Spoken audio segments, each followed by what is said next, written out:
Hello guys, how are you doing today? See what's on my hand? Yes it is, it's the Dji Osmo Pocket action camera. Dji's Osmo Pocket handheld video camera isn't about giving you the same raw video or audio quality that you would get when recording with a DSLR and an external mic. Instead, this is a camera that prioritizes a simple, compact form factor to help you look much more skillful with a camera than you actually are. Over the past decade, YouTube vlogging has developed its own style of cinematography, with beautifully framed time-lapses serving as frequent scene transitions between succinct monologues. Although this is designed to create an impression of effortlessness, its execution is anything but. Dji's new camera is packed with features that are designed to close this gap. At its core, the Osmo Pocket has a 3-axis stabilized gimbal that ensures your footage is smooth and appears professional even when you're operating without the help of a tripod. It's also got more advanced functionality like support for time lapses and motion lapses that make the other staples of the vlogging genre far easier to capture. The Osmo Pocket is small enough to fit well in your pocket. It measures 4.8 by 1.5 by 1.1 inches, HWD, and weighs 4.1 ounces. The body is a solid brick, finished in dark gray. The camera itself sits at the top, mounted on a 3-axis gimbal. Gimbals are a little fragile by nature, so Dji includes a protective case with the Pocket. It's a good idea to use it, especially if you expect the Osmo to live in your pants pocket. The concept of gimbal stabilization is a simple one. Instead of using electronic methods, the means GoPro uses in its action cameras, or optical stabilization, that's the tech found in SLR lenses, a gimbal uses silent brushless motors and gyroscopes to keep the camera perfectly level to the ground at all times. There's some calibration needed to get there, it's why the Pocket's camera moves around a bit when you first turn it on. If you find that it's not perfectly level with the horizon, you can recalibrate via the touch interface. Just make sure to set the Pocket down on a flat surface before you do. There's not a lot to the device itself. You can interact and control it using a small, square touch screen. There are 2 buttons below it, one to turn the device on and off, the other to start a video or snap a picture.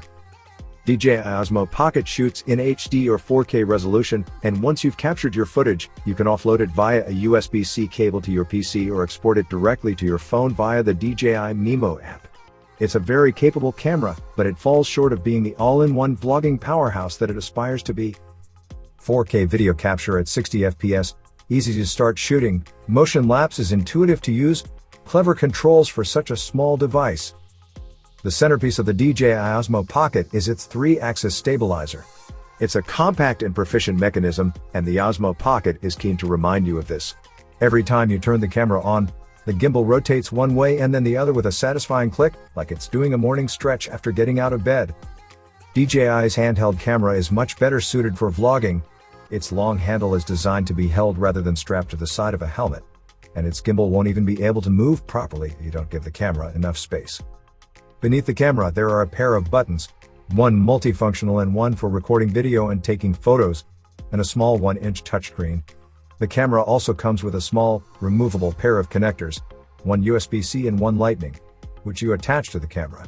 These then allow the Osmo Pocket to be fixed to the bottom of a phone and held horizontally to allow you to control the camera using your phone's touchscreen or transfer your footage. When not in use, the connector can be flipped around so it doesn't protrude. I was almost ready to believe that I was going to effortlessly create Kubrick-esque Steadicam shots before I started using the Osmo Pocket for myself, but the reality was a lot more modest. Yes, you can try to steady your shots so they glide through a space, but in my experience, you'll always be able to see the camera bob slightly with each step you take, no matter how careful you are. If you take less effort, then your footage starts to look like a scene from a first-person shooting game, and that's especially true if you try running with the camera. The quality of the footage I captured with the Osmo Pocket was also good. Colors are vibrant, a touch oversaturated. There's a little bit of noise when you're shooting in 4K, but the detail was generally good. Unfortunately, the camera's low light performance wasn't quite as strong. I recorded a fair amount of footage on city streets late at night, and there was plenty of noise visible in the resulting shots. For the most part, you can get away with pointing the camera at whatever you want to shoot and pressing the record button, but you'll still need to be prepared to manually adjust settings in order to make sure your shot isn't overexposed or underexposed. At one point, I tried to capture a building against a bright afternoon sky, and the detail of the building was almost entirely lost in shadow because I didn't tap the building to tell the Osmo Pocket to expose for it. Ergonomically, the camera just handles better with the wheel. Not only is it easier to set the gimbal at the angle you want, It's also very quick to switch between recording your face or the world around you, and changing how the gimbal stabilization works. Follow does its best to keep a subject in frame. FPV keeps footage smooth, but tilts the lens along with the camera to better capture motion and action, and tilt lock always tries to keep the lens level with the horizon. The Dji Osmo Pocket is a great example of a gadget that's designed to fit a particular form factor. It really is tiny for the job that it does, and if that's the overriding priority for you, then there's little else out there like it. But if you don't need the ergonomics and pocketability, then you might be better served by a more general purpose alternative. So that's it for now, guys. If you're excited enough about it to deal with the first generation growing pains, you may want to consider adding it to your kit, but if you're on the fence, I recommend holding off until DJI has some more time to refine it.